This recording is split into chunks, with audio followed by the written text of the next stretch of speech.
I'm going to now. Yeah. Yeah.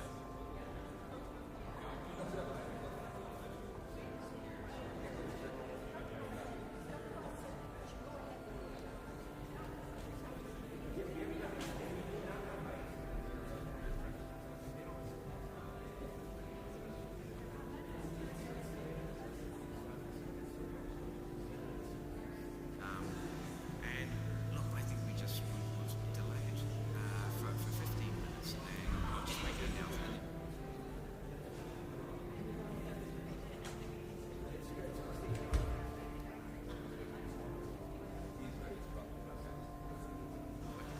Huh? You know, I don't. You've got. Do you really like that? Well, I think we give them 15 minutes leeway. I don't In know. the back.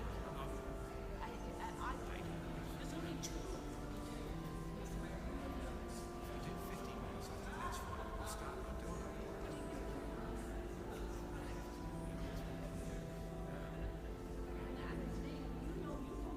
Oh, no, I can do the minute before that, mate.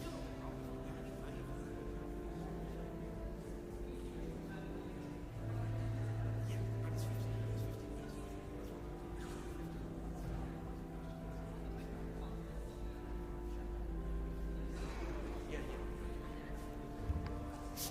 Ladies and gentlemen, apologies for the delay in proceedings. There have been some protests around Leinster House and they've had an effect on traffic and on the darts service. We're going to delay the start by 15 minutes. We'll be starting at 10:45 sharp in order to allow some of those who are quite close to get here. Sorry about that, but we'll start at 10:45 sharp. Thank you.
Please be seated. Good morning, and apologies again for the slight delay in proceedings caused by some of the protests and the knock-on effects around Leinster House earlier this morning. On behalf of the Board of Trustees, faculty, staff and administration, it's my pleasure to welcome you to our commencement ceremony in this, the 30th year since we were founded in May 1993. My name's Rory McIntaggart. I'm the Vice President. As some of you may know, I'm standing in today for our President, Dr. Joseph Rooney, because of the recent passing of his father, Patrick J. Rooney. Pat Rooney was a long-standing board member of both our founding institution, Lynn University, and our own Irish American University and American College Dublin. He was a stalwart supporter of our founding president, Don Ross, whom we are recognising today, together with Helen Ross, in the development of Lynn University into the thriving institution it is today, and in founding American College Dublin, and particularly in pushing forward the innovative Peace Scholarship Program in the 1990s. In more recent times, Pat provided support and advice to his son Joe, who succeeded Don Ross as president of our institution in 2018. In memory of Patrick J. Rooney, and as a gesture of sympathy to President Rooney and the family, I ask that you join me for a moment's silence.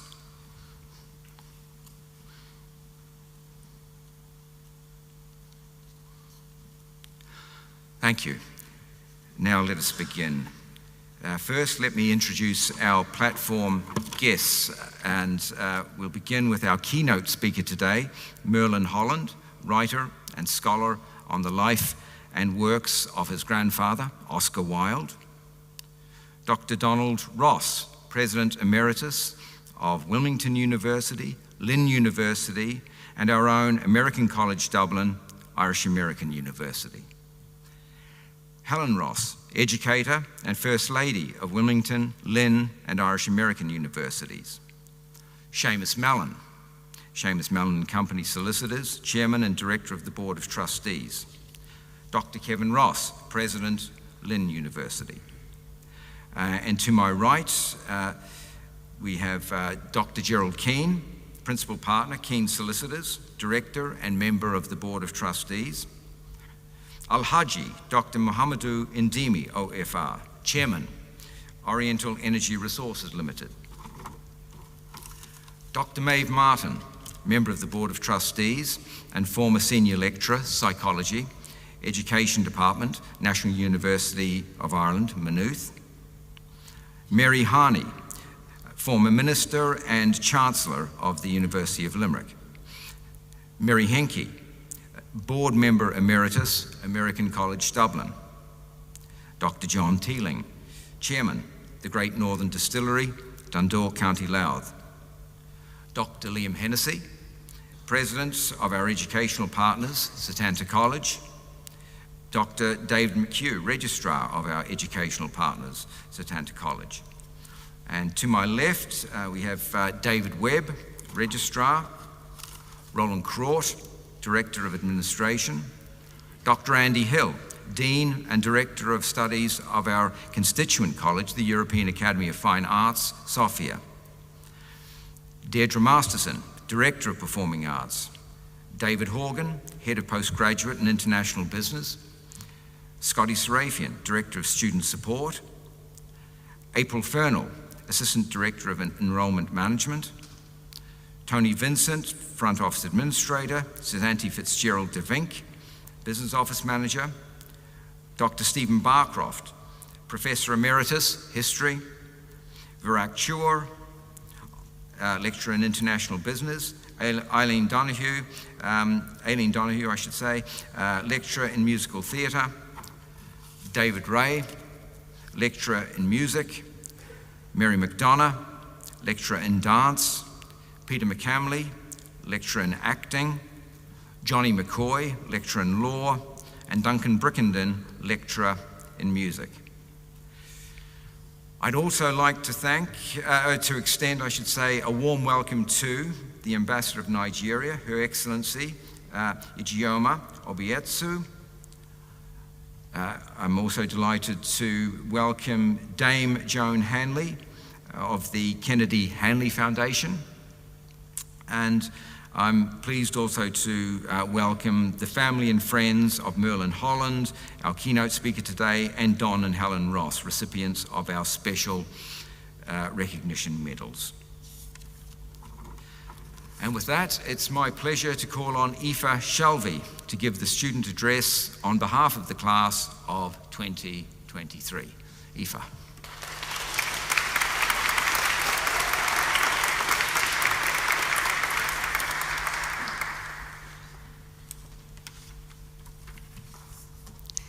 Trustees, honoured guests, faculty, colleagues, friends and family, and above all, the graduating class of 2023.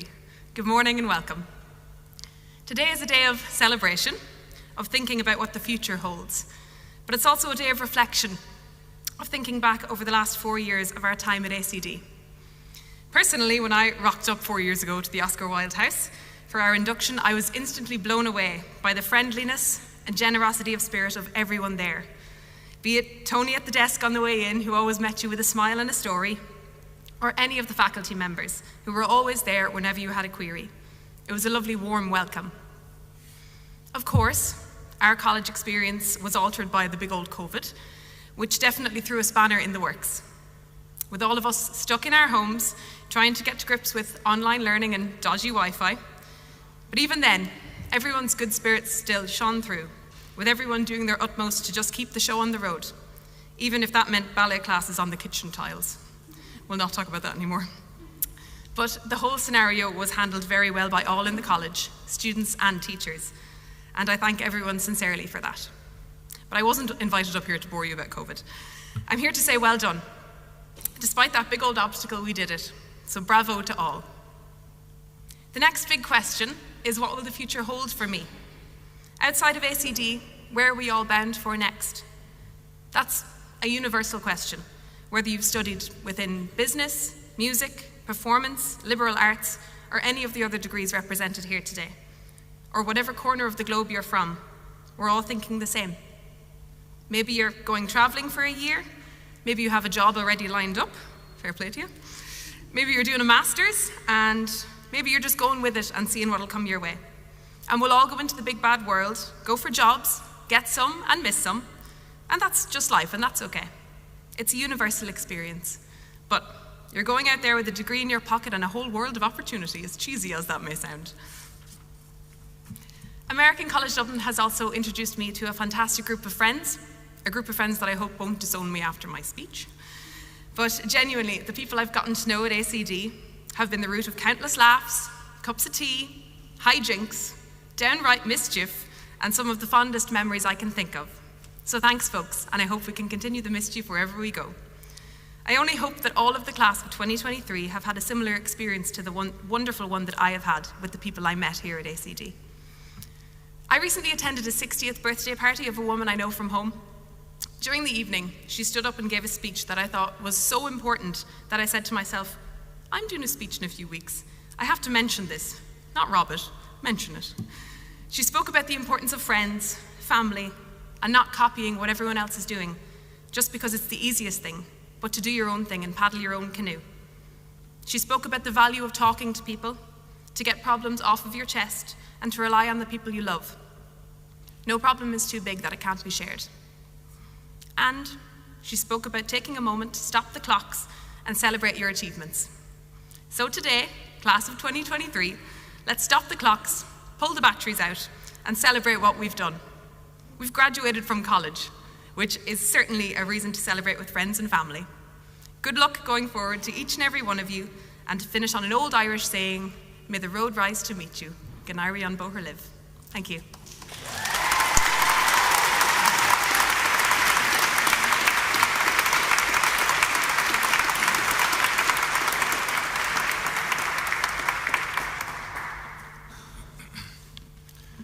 Thank you, Aoife, for an excellent speech. and for paying tribute to the resilience of all our students during COVID. And also, just to echo what Aoife said there, it's a cause for celebration. So I hope everyone has a wonderful day now and immediately afterwards, which I'm sure you will. Now, I'm going to call upon Dr. Maeve Martin to present the Statement of Directives for Quality and Qualifications Ireland. Thank you, Maeve.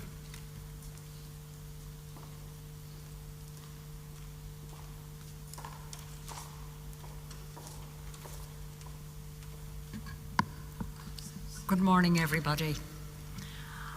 Hartán Darabha Cáiliachta agus Cáiliachta Éireann, Brunam Dáchaní na Cóirle ar Aulamari an American College Dublin, agus Iramert a Stúrthóir, a good pár a chót go furamiúil don na Hiarachóirí ar Éirí Low.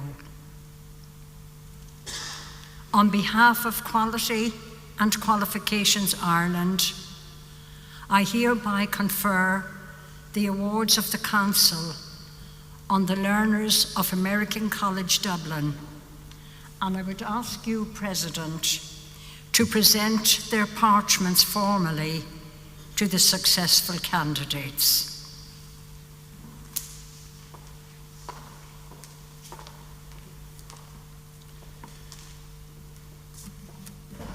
I would now like to ask the QQI MB in International Business, BA in International Business, and BA in Liberal Arts graduands to come forward as their names are read to receive their degrees. Sechuano Matula.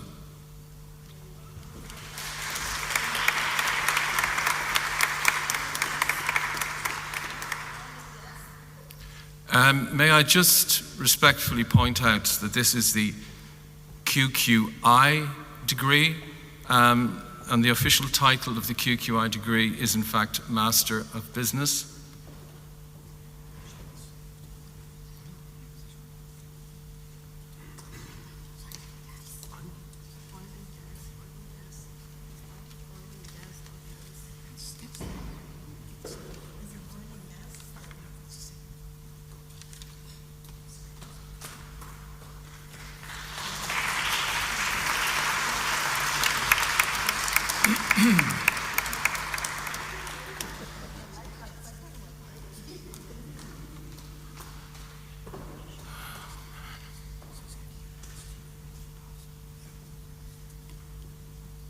Rashida Uzaher.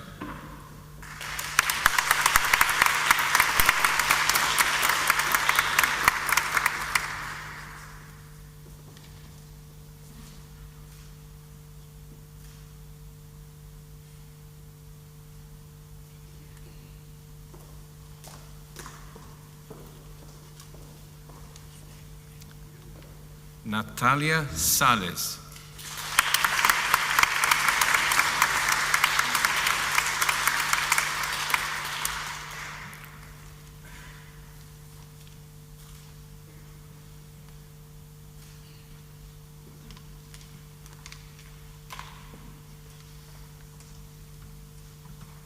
Zaid Sheikh.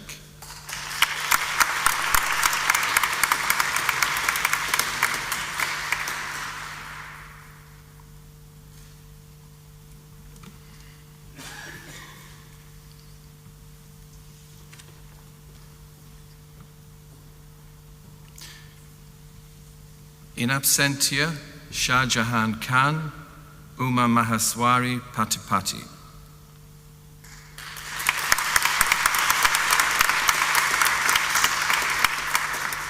Now, Bachelor of Arts in International Business, still QQI, Cassidy Brown.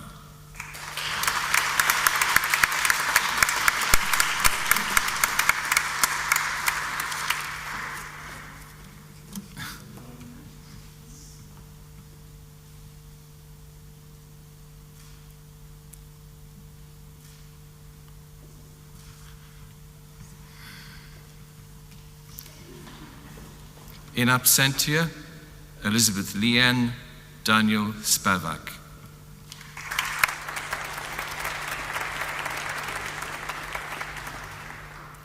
And now Bachelor of Arts in Liberal Arts, QQI, Oksana Diachkova.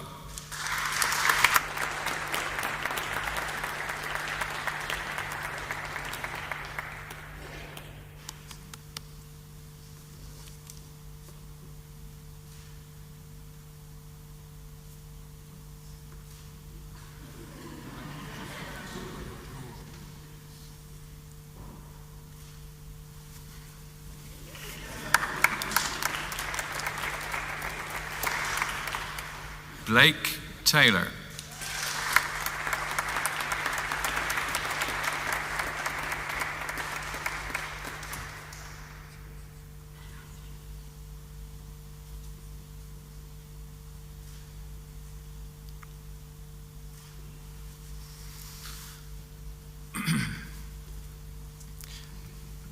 Congratulations to those who have received the QQI awards.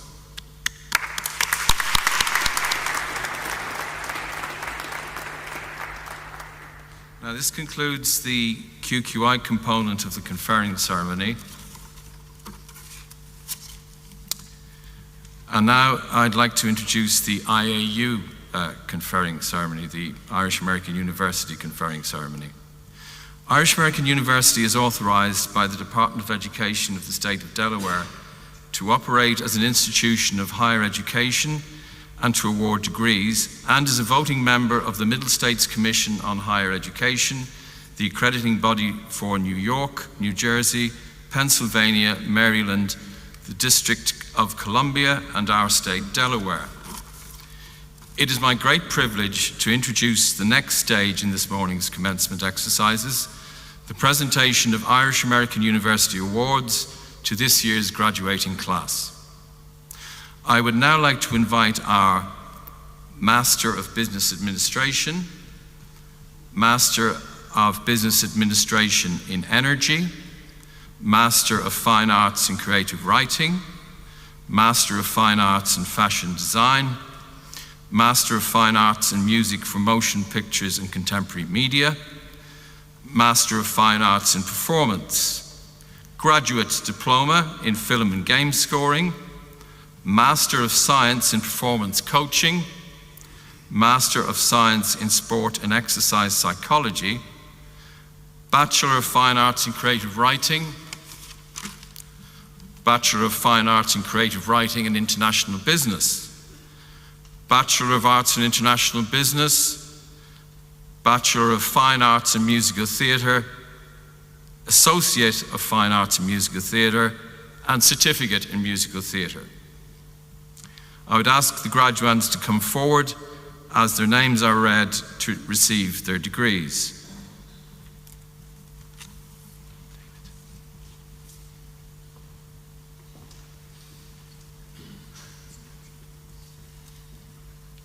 Thank you, David.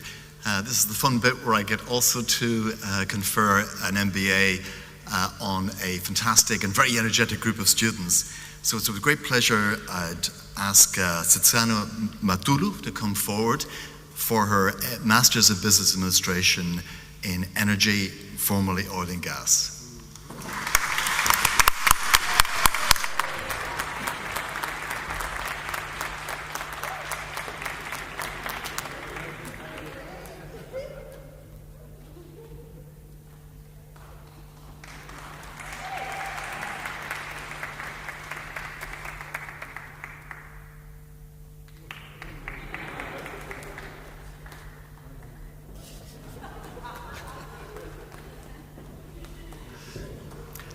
And I'd like to ask the equally energetic Rashida Uzaher to please come forward for her MBA also.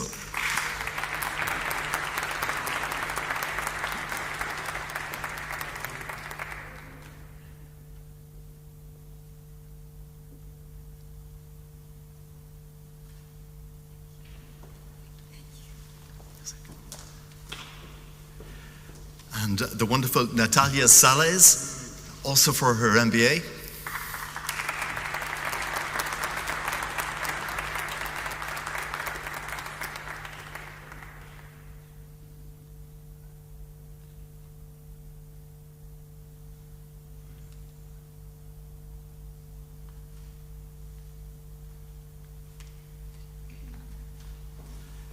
And our great contributor is Zaid Sheikh, to please come forward for your MBA.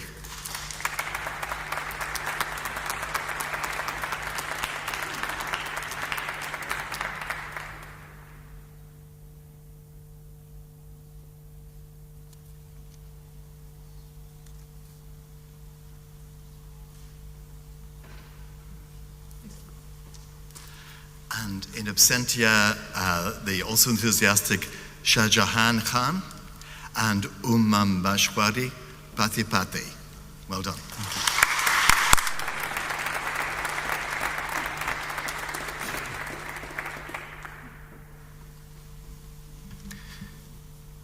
Master of Fine Arts in Creative Writing, all in absentia, Fiji Callahan, Mata Mansouri Tehrani, Emma Mooney, Chamara Ortega Trinidad, and Fiona Picard.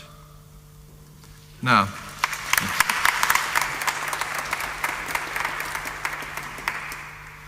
Master of Fine Arts in Fashion Design, Aoife Moriarty.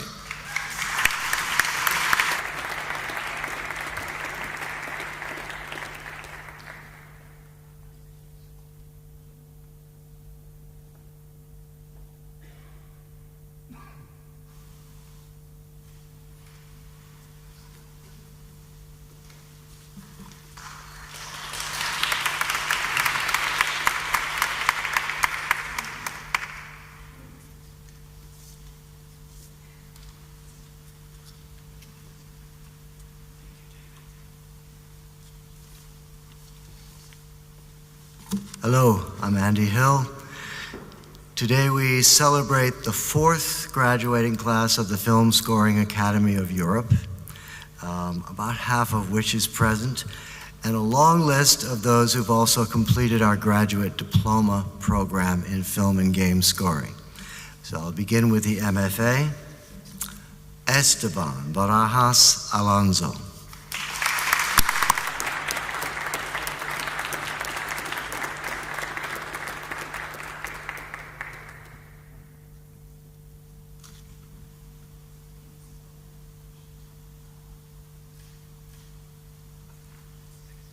Congratulations, Esteban. Lisa Brathen.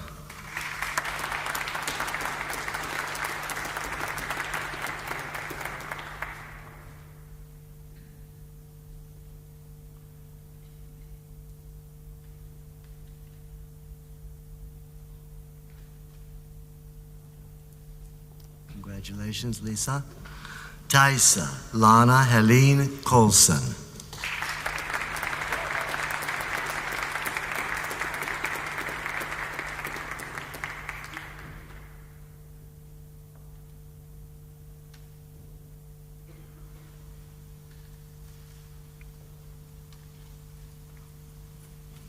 Adam McDougall.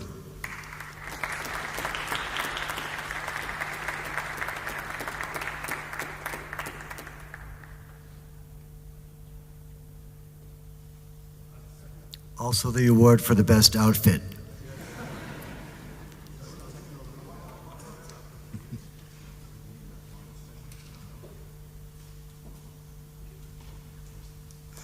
Congratulations, Adam. Bongani Brian William Metsweni.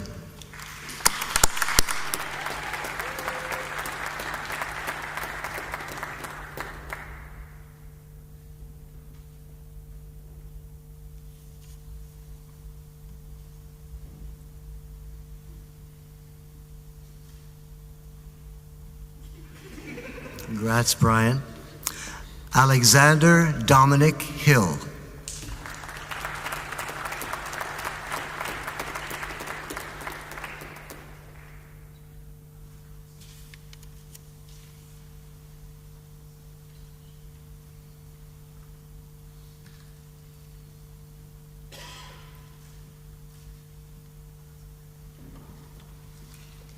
Congratulations, Alex. Alexandra Babich Nagorna.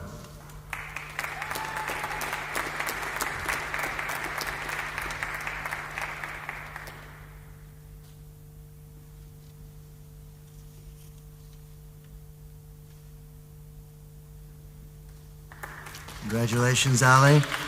Karina Rivera Lopez. She's popular.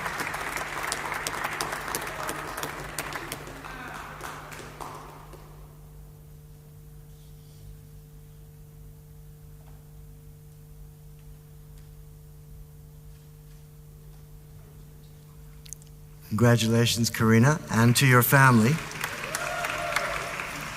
Jan Wilk.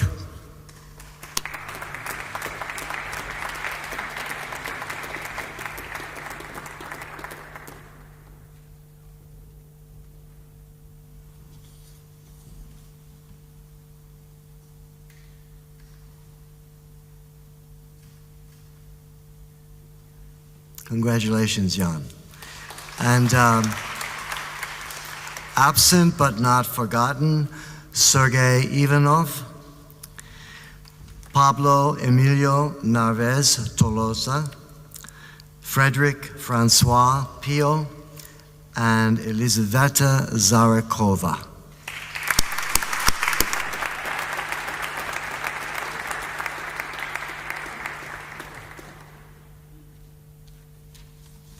Okay, and we do have some present who have completed the graduate diploma in film and game scoring. If you're here, come forward. Virak Chor.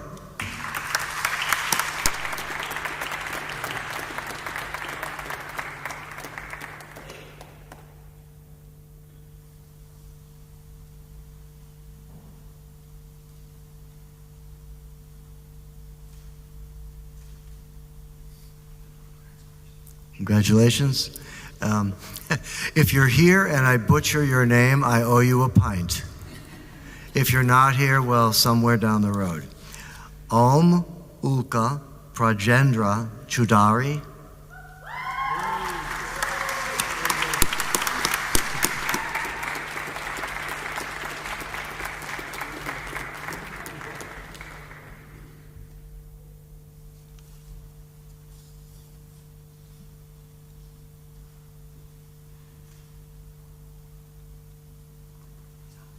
Congrats. Nathan Chester Hanninger.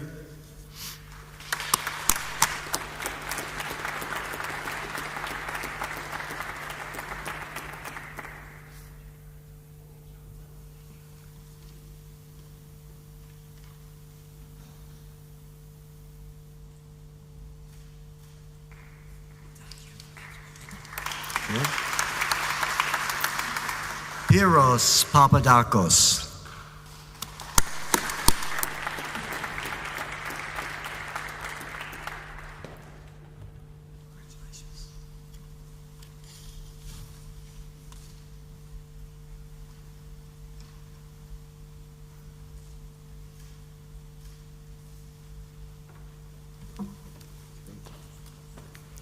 Heidi Rosemary Talbot.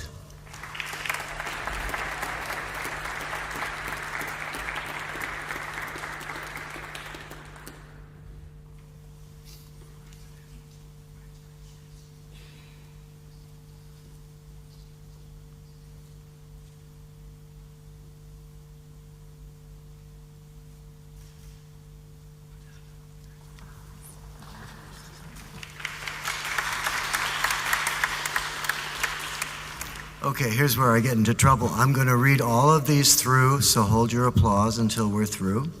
In absentia for the graduate diploma in film and game scoring, Ahmed Mohammed Al-Harthi, Sean Brown, Mikita Bulavin, Anthony Dacace, Felipe Maximiliano Egana Labrin, Doran Evans, Diane Floriani Antunes, Greta Funk, Kopal Gupta, Jan Tuomo Akseli Halonen, Katie Hardiman, Robert Emerson Head, Pedro Joaquin Urbate, Raphael Holm, Trevor Lee Jensen, Michael Johnson, Christopher Keys, Carl Ludwig, Sparkle A. Nesby, Zheng Tao Pan, Vladimir Poznikovs, Karin Jessica Pretorius, Gonzalo A. Ramos, Rodrigo Reyes Varela Carrera, Martine Jeremy Richardson, Arno Ruff, Dominic Scrabal, Jordan Kennedy Stevenson, Kwum Lam Winson Wan, and this one I'm going to guess is Zixuan Wei, Theodore Weldon, Zhang Wenyu, Ashlyn Wilson, and Chun Yat Wong. And I have a feeling I owe a number of pints.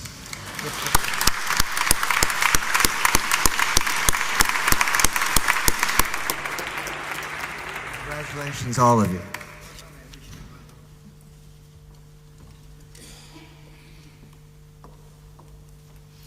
Good morning, everyone. As Director of Performing Arts, it's my absolute pleasure and privilege to ask Michaela Connolly to come forward to receive her MFA in Performance Parchment.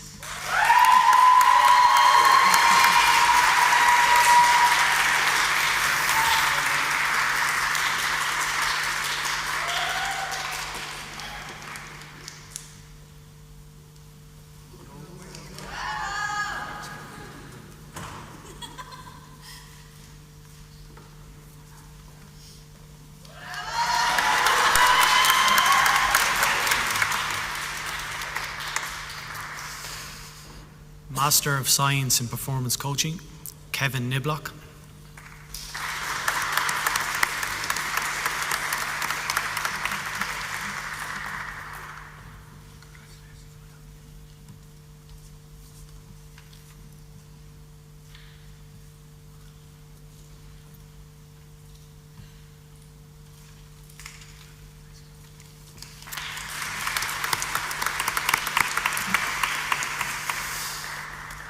In absentia for the Master of Science in Performance Coaching, Prajwal Bhatt, Declan Berry, Mark Brady, Declan Burke, Joel Kanaku, Dean Cassidy, Dylan Connors, Lorenzo Consini, Survey Date, Darren Delaney, Madeline Distel, Yogesh Dwivedi, Laura Dyson, Anthony Ellis, Fabio Falvo, Filippo Ferraris, Sean Fogarty, Adam Fox, Harish Kumar Ganesh, Barry Gorman, Vasu Gupta, Tommy Heffernan, Shauna Henry, Fionn Higgins, Richard Hughes, Sumit Jaiswal, Emer Kelly, Kunal Kher, Mark Lindenberg, Abhinav Matanata, Marcus Mangan, Sandor Manuel, Kieran McGrath, Mariano Moreno, Nathan Malarkey, Dara Mulcahy, Peter Nash, Ranjit Naka, Liam O'Donovan, Michael O'Driscoll, Audrin O'Dwyer, Sean O'Reilly, Alejandro Pastor, David Payne, Snehit Rai, Naresh Ramadas, Fernando Ratti, Yuichi Sasaki, Gregory Seal, Sinead Sheehan, Michael Shield, Kieran Smith, Jonathan Smith, Richard Snedeker, Manakonda Sujanya, Daniel Spinks, Ashley St. Mart, Kanan Sundaraja, Petrus Johannes Terblanche, Rupert Van Heerden, and Master of Science in Sport and Exercise Psychology. In absentia, Brendan Crohan, Niamh Hanafi, Paul Kilgannon, Anne Mulcahy, Breege Nolan, Brian Roberts, Greta Strymakaite, Peter Tuher, and Taylor Woods.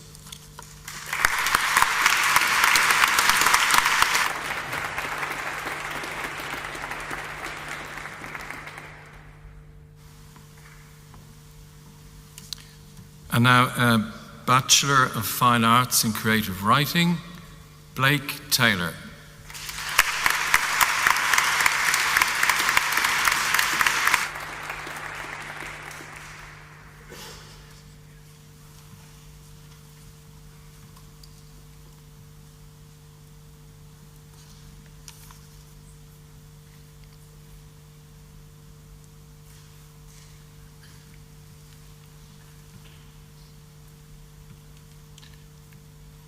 Bachelor of Fine Arts in Creative Writing and International Business, in absentia, Leah Chandler.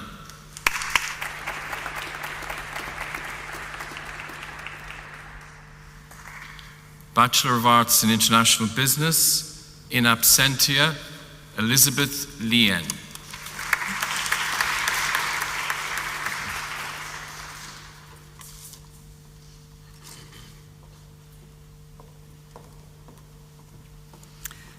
Bachelor of Fine Arts in Musical Theatre, Abby Doherty.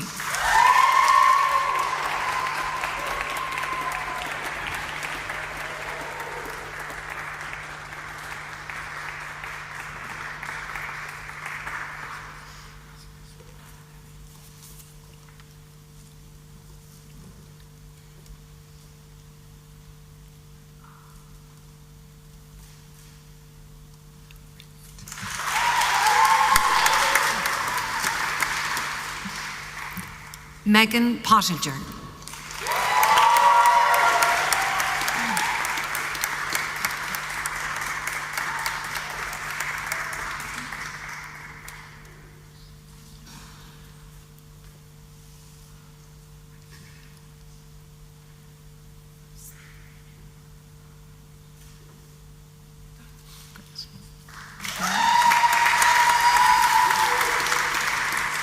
Aoife Shalvey.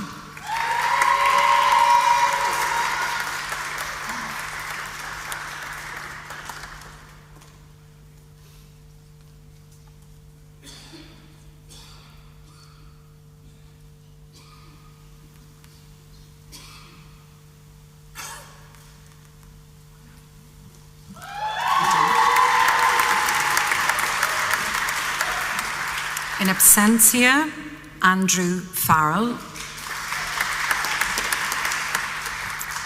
Associate of Fine Arts in Musical Theatre, in absentia, Rachel Gahan and April Roach Kelly.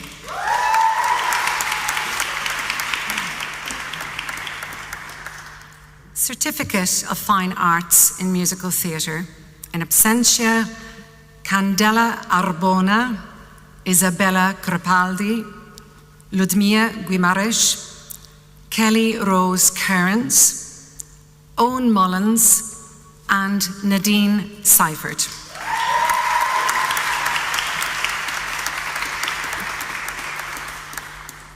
Ladies and gentlemen, can we give our congratulations to the class of 2023.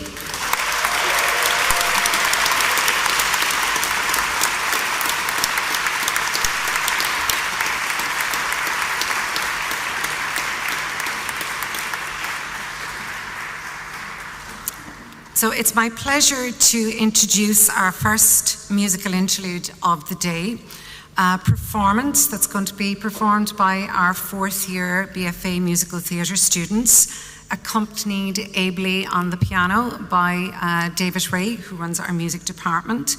And it is a Burt Bacharach medley entitled Close to You.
Thank you very much. That was lovely. And now we have our 3 student medals to award. The Irish American University Medal and the Undergraduate and Graduate Student of the Year medals. And this will be presented by our board members, Maeve Martin, Seamus Mallon and Gerald Keane.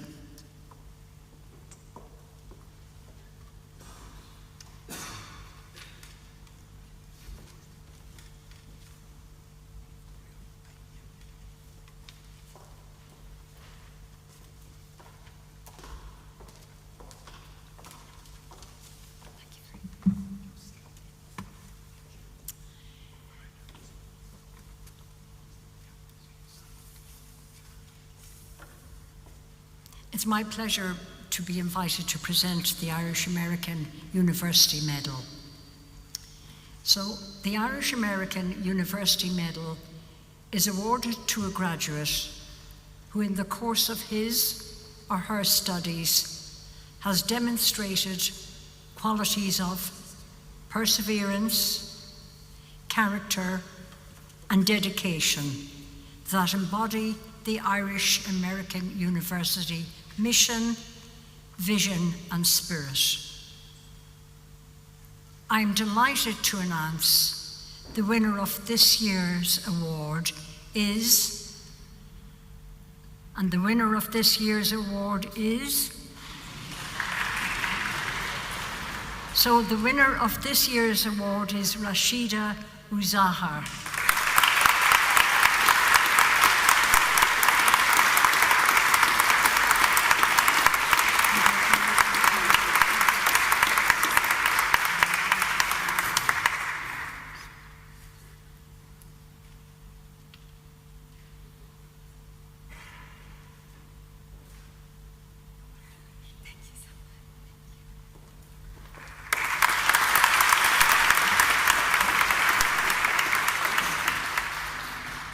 Good morning. The Irish American University Undergraduate Student of the Year Award is presented to the student who has demonstrated exceptional academic performance in completing one of the institution's undergraduate degree programs. I'm delighted to announce that the Undergraduate Student of the Year for 2023 is Oksana Giakovica. And I hope I got that right.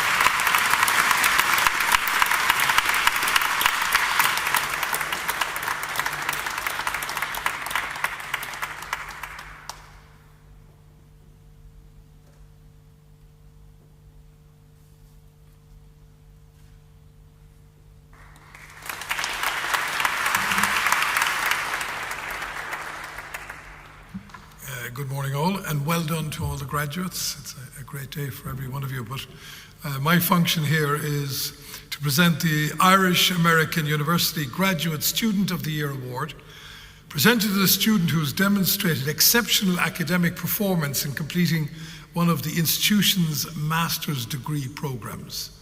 I'm delighted to announce that the Graduate Student of the Year for 2023 is Michaela Conley.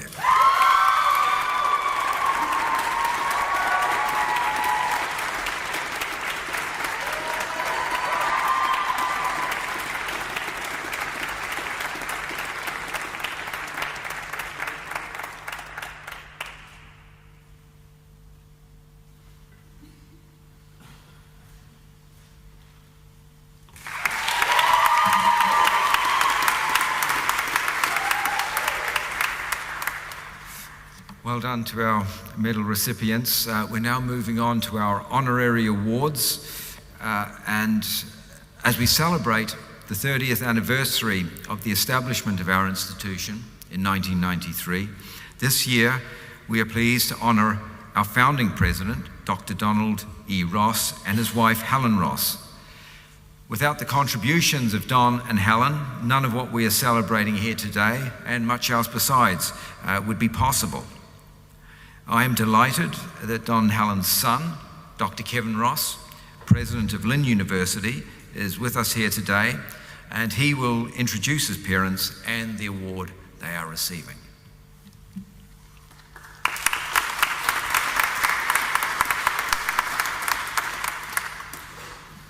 Greetings, trustees, faculty and staff, honored guests, and a very special welcome and congratulations to today's graduates and your families. My mother just whispered in my ear, "Be nice." My role today is to introduce two people whom I know quite well, my mother and my father, Doctors Donald and Helen Ross, and while I am most fortunate to call them Mom and Dad, for the last 51 years, today we recognize them for their outstanding service and contributions as educational entrepreneurs and trailblazers in the field in the US and abroad for over half a century. They had the vision and the work ethic to create and sustain unique and impactful organizations and experiences that have changed lives. In fact, their origination story led to the founding of American College Dublin and what would ultimately become the Irish American University, and all of us being here today. Now, they both met working at the New York Institute of Technology. My dad was the Dean of Students, and my mother was there working on a Ford Foundation grant. And the lore has it that he continued to walk by her desk and finally worked up the courage one day to say, "We should get some coffee sometime." To which my mother replied, "It's now or never." She's always been known for her forthrightness. When she got home that night, she said to my grandfather, when he asked how work was, she said, "I met a nice guy. I think I'm going to marry him." Their first date was the great East Coast blackout of 1965. And my father shared with my mother at that date that he had this crazy idea to start a college, to which she replied, "I don't think that's that crazy." And they were married 6 months later. You see, they had a life to start. And as you'll soon hear, they had a tremendous amount of work to engage in together as a team that would benefit the lives of countless people. So 55 years ago, my parents founded their first school, Wilmington College, in the state of Delaware in the United States.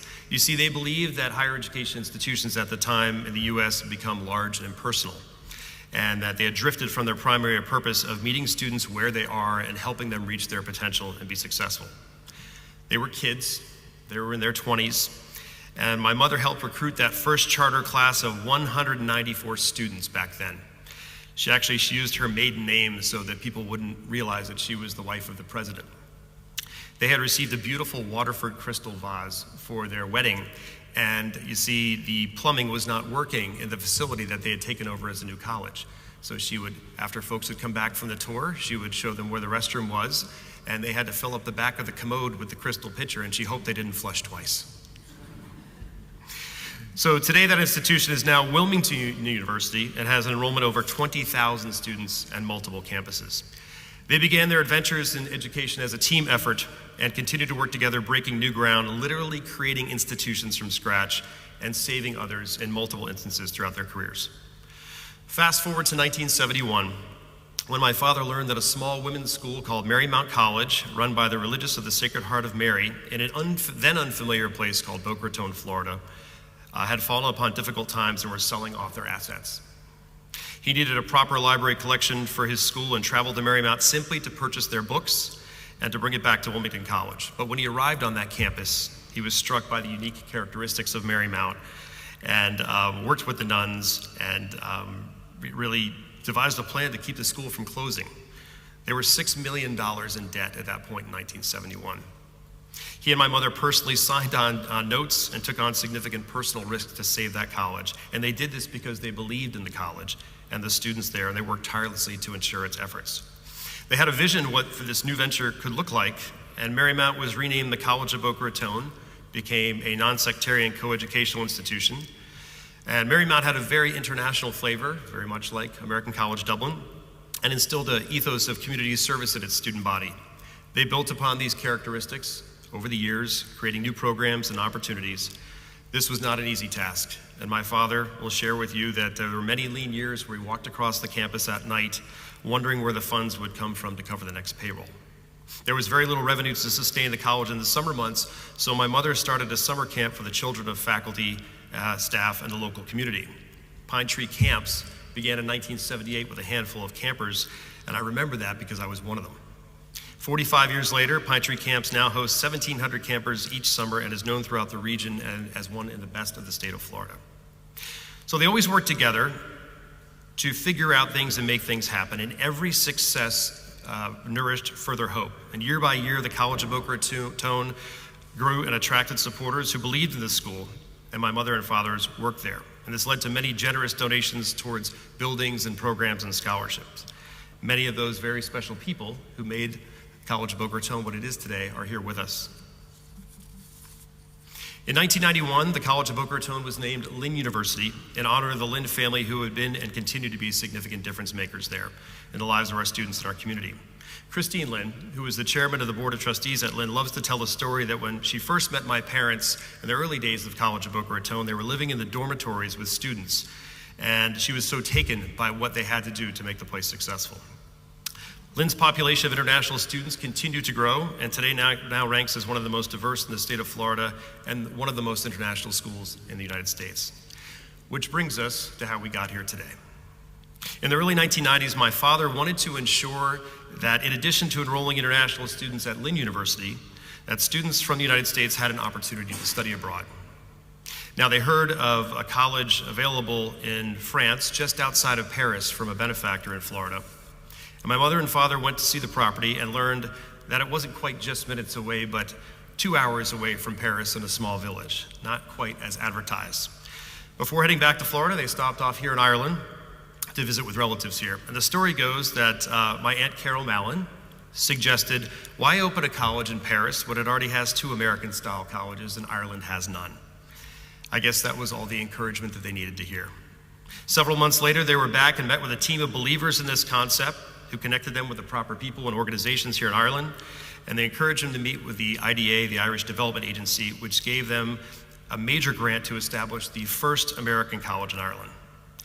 At that time, superwoman Mary Monaghan, who worked for the Dublin Chamber of Commerce, accompanied my father in search of a new home for the school, and she became the first employee as executive assistant to the president. The new college opened on Marion Square, and they completely restored the Oscar Wilde House, and 30 years later, we are here. I'd like to thank everyone who has been a believer in this movement for so many years, the faculty, the staff, the donors, the board members. It is a remarkable tale of vision and perseverance to make the dreams of others come true for so many, and so many joined in this cause to make ACD what it is today. One of my father's favorite quotes is, "Happy are those who dream dreams and are ready to pay the price to make them come true." Now to the graduates, a few words of advice that I think my parents would give you based upon their journey. Be relentlessly creative and curious. Don't accept things as they are just because that's the way it's always been. Especially today, the world needs problem solvers and those who are willing to tinker and iterate and develop solutions for pressing needs or simply create opportunities for others so they may realize their potential. Go out in the world, dream big, and believe in your dreams. Make a difference and inspire others to contribute to your cause and solutions. And don't be overly focused on your destination, status, or goal that you have in mind for yourself while you do the work that is necessary. Enjoy the ride that is your life. And remember, sometimes getting a little off that well-worn highway can lead to the most unthinkable and enjoyable journey that you might have, and have path-altering discoveries along the way, and that makes all the difference. That's where you meet new people, experience new places and ideas, and that's where the unfamiliar becomes familiar and embraced and celebrated. So graduates, today I put before you my mother and father, Dr. Donald and Helen Ross. We want to thank them for their 55 years of service to higher education.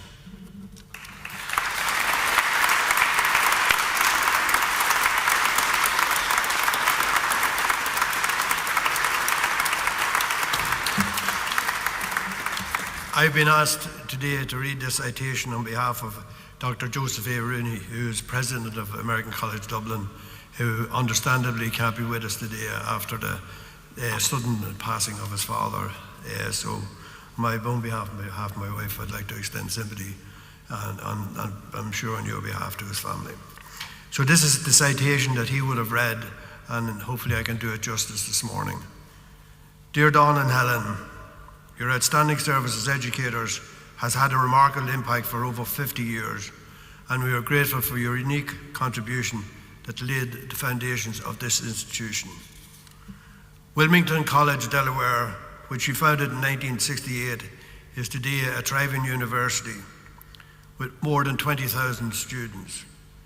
In the early 1970s, you saw the potential in a struggling young startup, Marymount College in Boca Raton. Your transformational leadership helped it to grow into Lynn University, which is among the nation's most innovative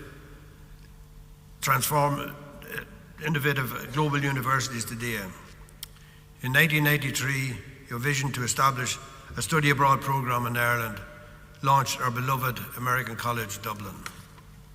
Thanks to your passionate promotion of international education and tireless advocacy for students with learning difficulties, both of you have illuminated the way forward in higher education and provided life-changing opportunities for so many.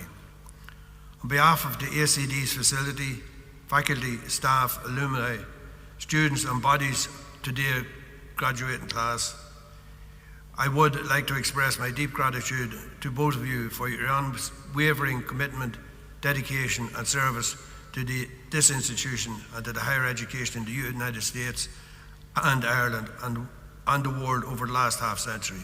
Yours sincerely, Dr. Joseph A. Rooney, President.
It's now my pleasure to ask Dr. Stephen Barcroft, Professor Emeritus in History, to come forward to introduce our keynote speaker today, Merlin Holland.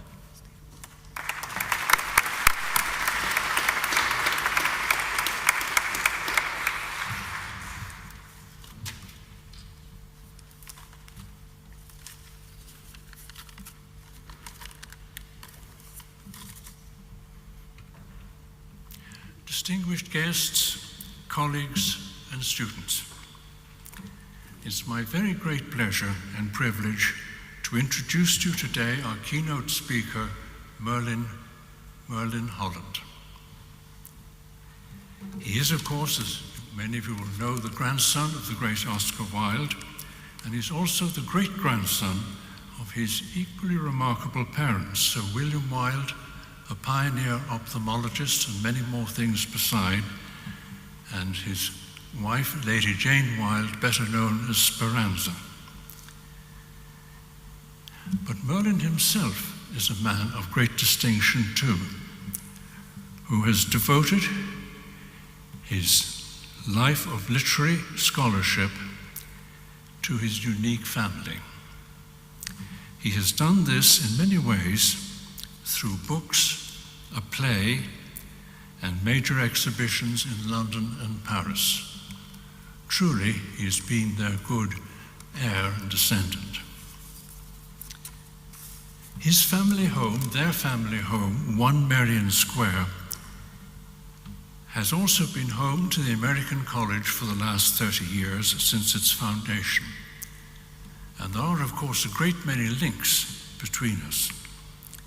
There's a picture of Lady Jane Wilde in the lobby. One of my colleagues, Peter Sadowski, once put on a very impressive performance of the importance of being earnest in number 1 on the 100th anniversary of its premiere in London. And thirdly, being a little personal, my own lecture base in the house has been for some years Sir William Wilde's old consulting room. Now, 25 years ago, I was in the front of the building and I looked out of the window and I saw a crowd gathering in a corner of Merrion Square Park.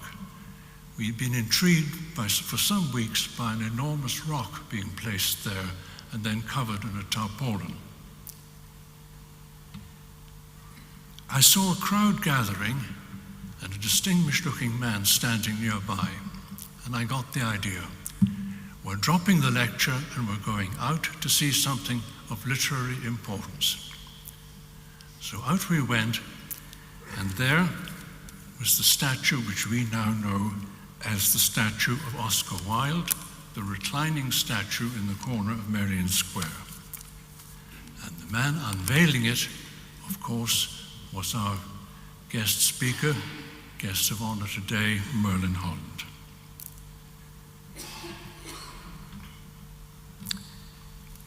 Merlin Holland, welcome back, welcome home. We are glad to have you with us, and we confidently look forward to your words of wit and wisdom. Wildean words indeed. Merlin Holland.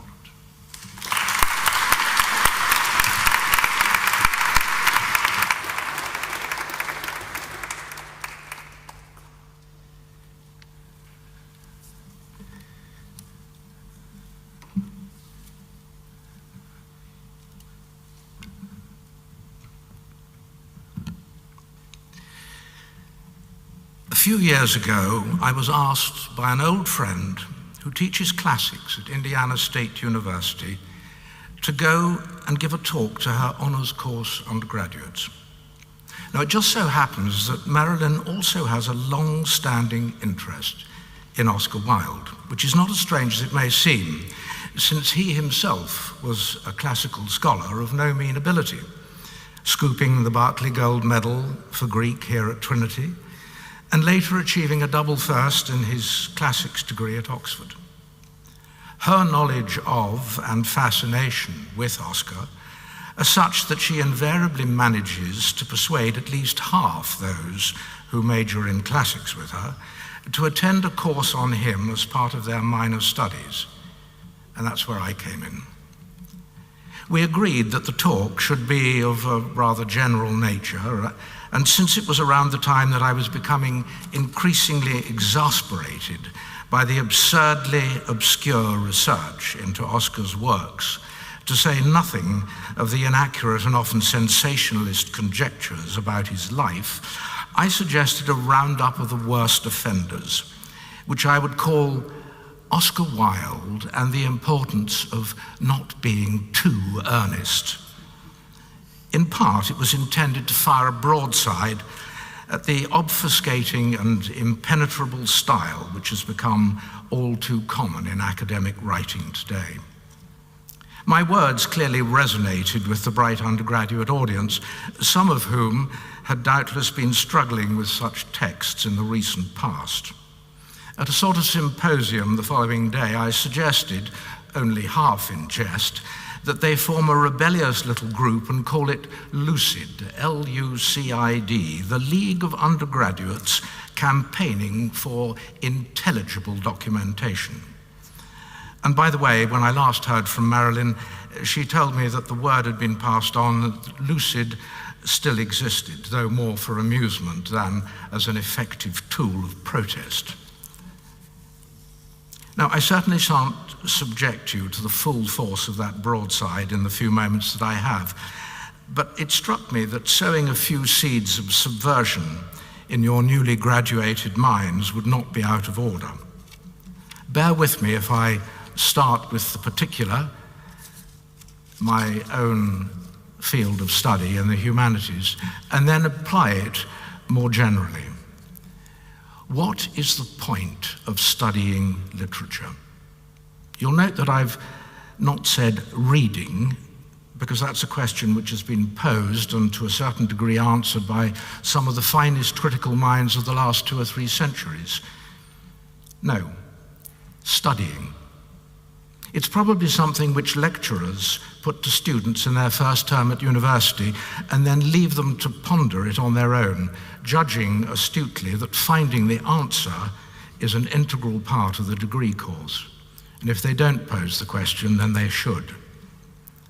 Studying literature, or to take it a step further, research into literature, comes a long way down in the rankings of great human endeavors. Parce any members of Ing.Lit faculties who happen to be present. There is, for example, a Nobel Prize for literature, but not one for taking it apart and examining it. There is no immediate and practical benefit to humanity of research into literature.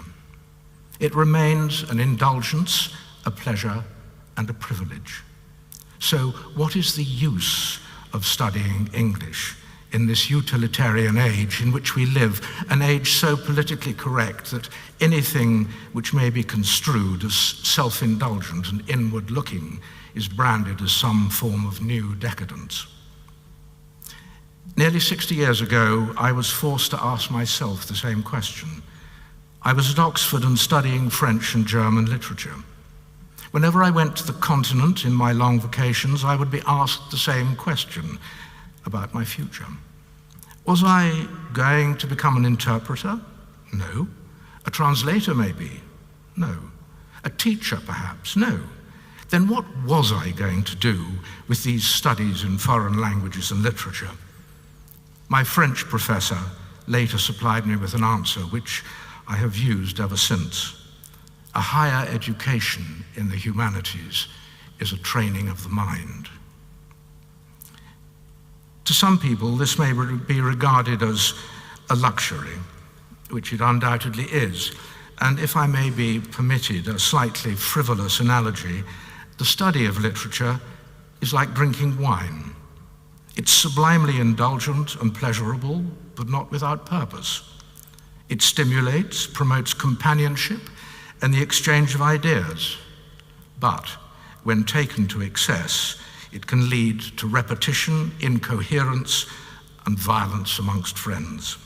It needs, in short, to be handled responsibly. The research, teaching, and study of literature are inextricably linked with one another. They share a basic common factor: communication. And communication requires clarity of expression, integrity of argument, and validity of subject matter. One by one, and in most fields other than the pure sciences, I feel that these basic tenets are being eroded. Let me give you one example among many which I've come across recently before moving on from my own discipline. It is a summary of a PhD thesis, the author of which will remain anonymous. After locating Wilde's strategy within the contemporary essentialism stroke social constructionism debate, this dissertation asserts that Wilde's philosophy resonates with and heralds both the neo-essentialist and performance theory dimensions of contemporary queer theory and politics. By adding the valence of homosexuality to the socially self-conscious identity of the dandy, Oscar Wilde was instrumental in the forming of one pattern of the new being, the homosexual. He thus seeks to make room for a radically tolerant, flexible, neo-essentialist, non-binary approach to life, which offers hope for coalition politics and community building. Now, I cannot be alone in finding this almost impenetrable at a first casual read. Indeed, I'm not sure whether we're still in the Ing.Lit department or whether we've moved to sociology or even on to gender studies. I think, in a sentence, it's telling us that Oscar was a queer pioneer. But I regard this as coterie writing at its worst. It comes not from the school of what we think he thought, but from that of what he probably didn't think, but we think he ought to have thought. It also relies heavily on an element of APK, which should have been left behind in the last year at college. Now, APK is a useful acronym in a context like this.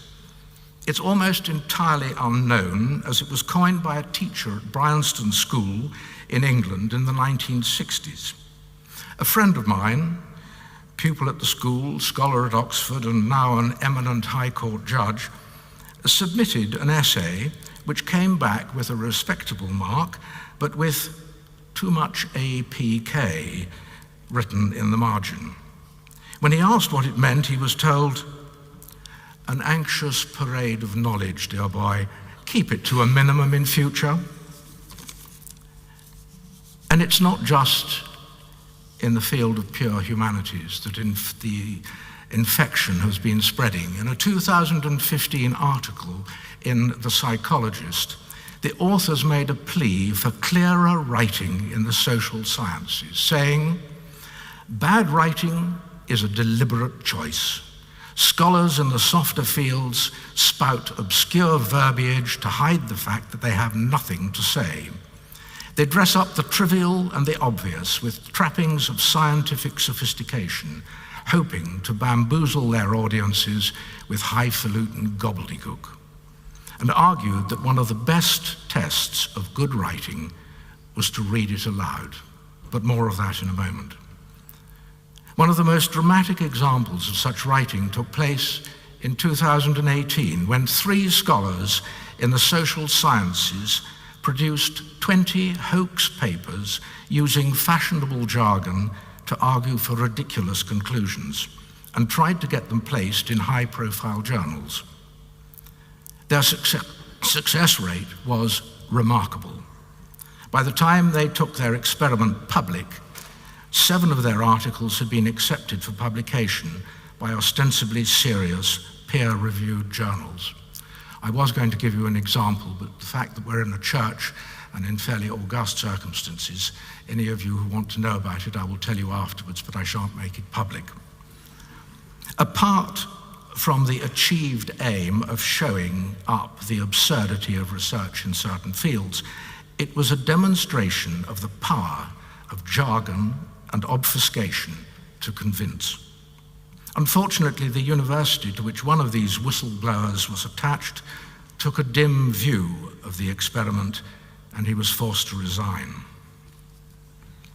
A few years ago, I went to Liechtenstein to interview the reigning prince, Hans Adam, about a book that he had written, The State in the Second Millennium. Now, I'm no political scientist, but the arguments were well laid out and clearly expressed, and despite some slightly dotty ideas and the odd politically incorrect statement, it was an eminently readable exposé of His Serene Highness's view of the state of modern democracies and how he felt that something could be done to change them. The book was being published by a friend of mine who asked me if I would like to review it. I replied no, but if he could arrange it, I'd welcome an opportunity as a layman rather than a specialist to interview the prince about it for a Swiss newspaper. To my surprise, the prince accepted at once. During the interview, I complimented him on the elegance and lucidity of his prose, and he told me that the book should have been published under the auspices of the Institute on Self-Determination, which he funds at Princeton University. The university press, however, felt that it needed to be couched in more sophisticated language for which read political science jargon, a view supported by the German academic who ran the institute. The prince adamantly refused, offered the book to my trade publisher friend, and as a result, it has undoubtedly been read by 10 times the number of people. I suspect that the specialists have mauled it as it encroaches on their domain, but he said he would rather that than have it ignored. Today, it would seem that the luxury of choosing lucidity over needless verbiage can be the prerogative of princes. Of course, some jargon has its uses. It encapsulates meaning, it provides shortcuts, it saves words. To take the simplest of examples, we may refer to an Alice in Wonderland situation, and because of our common culture, its topsy-turvy, illogical, chaotic nature is immediately conjured up. But when it obfuscates rather than elucidates, it has lost sight of the whole ethos of communication, which is to reveal rather than to conceal. Perhaps it's already too late to change things in academia. To speak the language of the tribe is to belong and to be accepted. To publish in that language is a rite of passage to academic adulthood. To reject it is to become an outcast. But that brings freedom and the chance to communicate with the world outside. I think there's a modern fairy tale in there somewhere. If the passage I quoted just now had been a publisher's blurb, I doubt that it would have sold a single book. And even if the study had a message, it probably didn't get much further than the tribal village stockade. I tread on dangerous ground here, encouraging young graduates to swim against the tide of polysyllabic abstract nouns, but I do it nevertheless. A few minutes ago, I quoted an article in which the authors suggested that one of the best tests of good writing was to read it aloud, but they were by no means the first to recognize it. Listen, here is an extract from an essay written in 1890, in which some sense brings me back to where I started and where it seems appropriate to finish. Since the introduction of printing and the fatal development of the habit of reading amongst the middle and lower classes of this country, there has been a tendency in literature to appeal more and more to the eye and less to the ear, which is really the sense, from the standpoint of pure art, that it should seek to please and by whose canons of pleasure it should abide always. It comes from an essay called The Critic as Artist by my own grandfather, the beauty and music of whose own prose must surely be undisputed. So it's something of a tragic irony, as I intimated at the beginning, that the man who made clarity and wit and the strength of uncomplicated language a byword for excellence should be subjected to the needless, ugly obfuscation heaped on him by an increasing number of earnest academics in the name of research. I like to think that those of you heading for academic careers will try to be Wildian enough to resist it, and that those going into other fields will take some of that Wildian clarity of communication into your professional lives. And it's on this note, and I hope a positive one for your future, that I should like to finish. The English novelist Charles Morgan, now largely forgotten, who was possibly one of the first to sense a turning of the tide in Wilde's reputation, reviewed Hesketh Pearson's Life of Oscar Wilde in 1946. And with a creative writer's ear, I think he encapsulated the magic, the essence of what Oscar was all about, and which is as relevant in 2023 as it was nearly 80 years ago.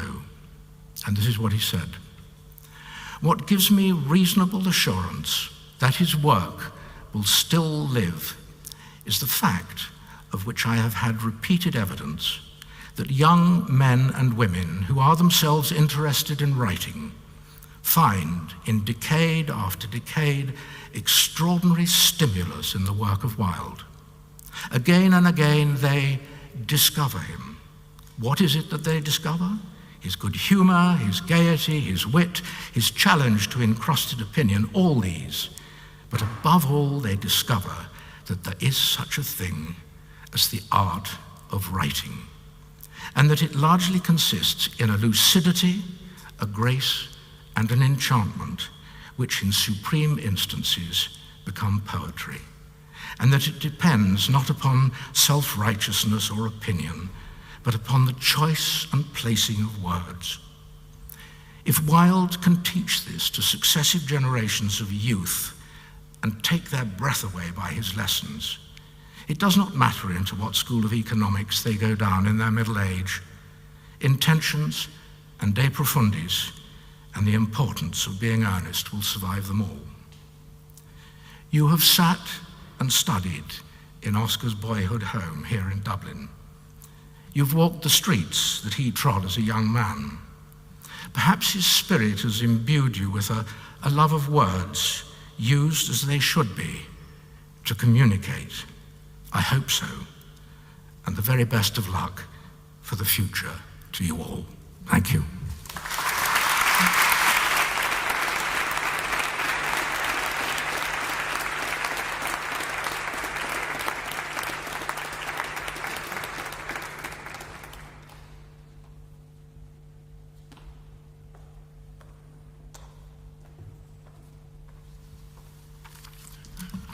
Well done for that wonderful and interesting keynote speech. My job is to read the proclamation.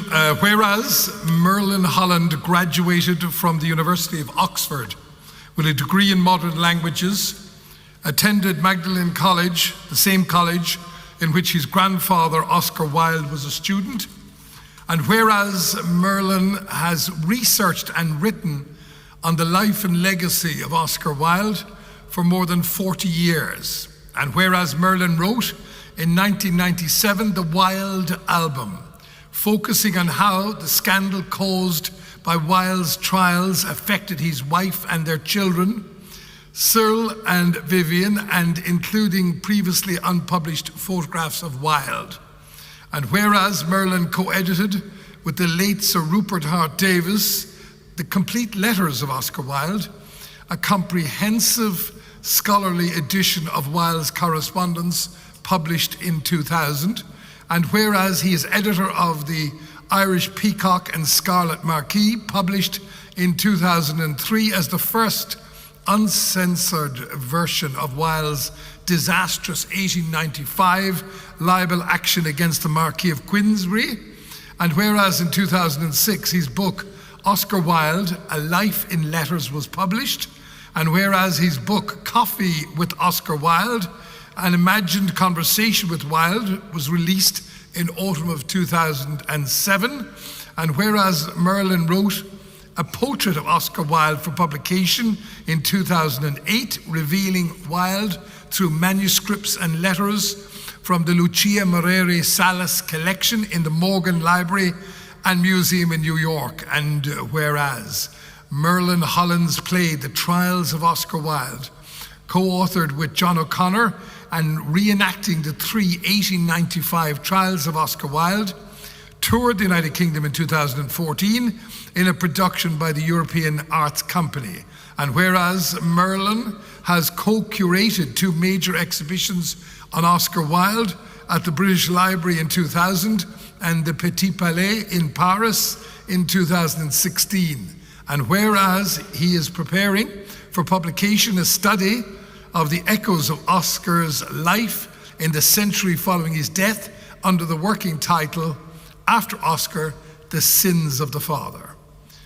Given this outstanding record of achievement, now, therefore, be it resolved that the Board of Trustees of the Irish American University hereby confers upon Merlin Holland the degree of Doctor of Literature honoris causa, with all rights and privileges appertaining thereto, this 9th day of November 2023.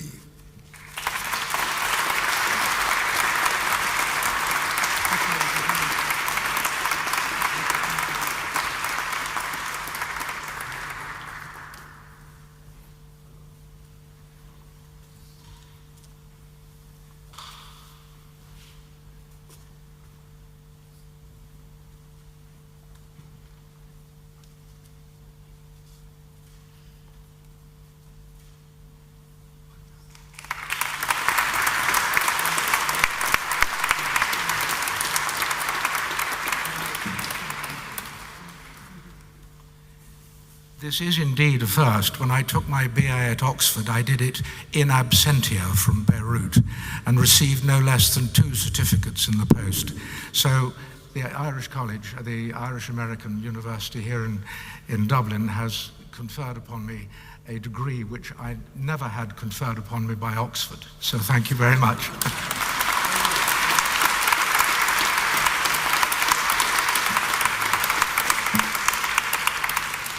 Congratulations, Merlin, and also to Don and Helen Ross.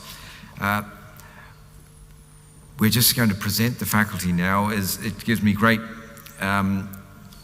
it gives us all great pleasure and pride to have joined in the commencement exercise of the graduating class of 2023. As this year's graduates know only too well, it is the teacher who plays the most important part in guiding the student along the path of academic study. I would therefore ask our faculty assembled here today to stand so that we might offer them a sign of our appreciation for all that they have done to bring the members of Irish American University's class of 2023 to the completion of their studies.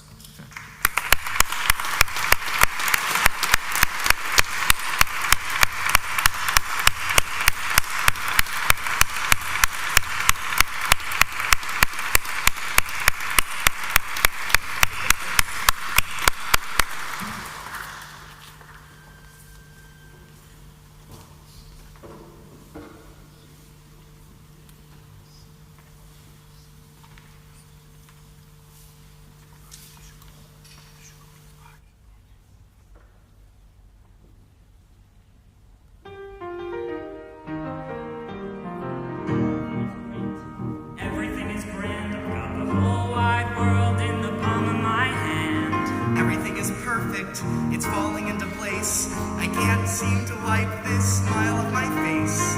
Life's a happy song when there's someone by your side to sing along. When you're alone, life can be a little rough. It makes you feel like you're 3 foot tall. When it's just you, well, times can be tough. When there's no one there to catch your fall.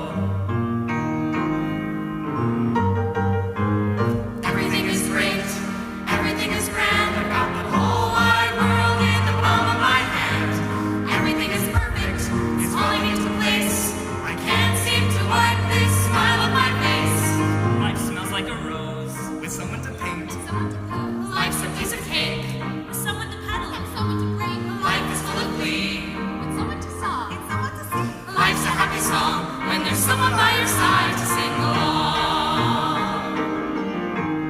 I've got everything that I need right in front of me. Nothing's stopping me, nothing that I can't be when you're right here next to me. With someone to give and someone to take. Life's a piece of pie. With someone to watch, someone to cry. Life's an easy road. With someone beside you to share the load. Life is full of highs. With someone to stir and someone to cry. Life's a leg of lamb. With someone there to lend a hand.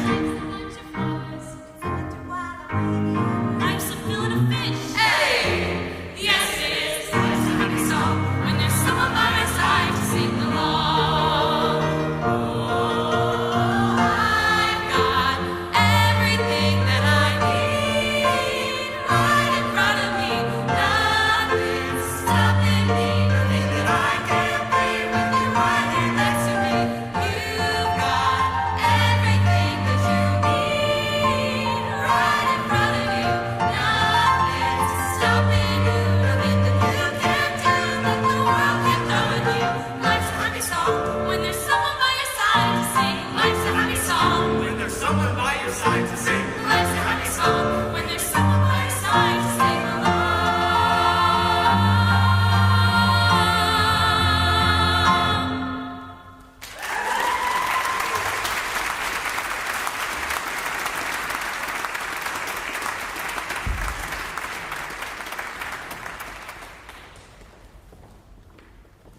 Well, that brings today's proceedings to a wonderful conclusion. Thank you for sharing this momentous morning with us. Congratulations to the graduates. Congratulations to Don and Helen Ross. Congratulations to Merlin Holland. Thank you for a great keynote address, and thank you all. We are pleased to offer refreshments next door in Molesworth Hall, and we look forward to seeing you there shortly. Thank you all, and good morning.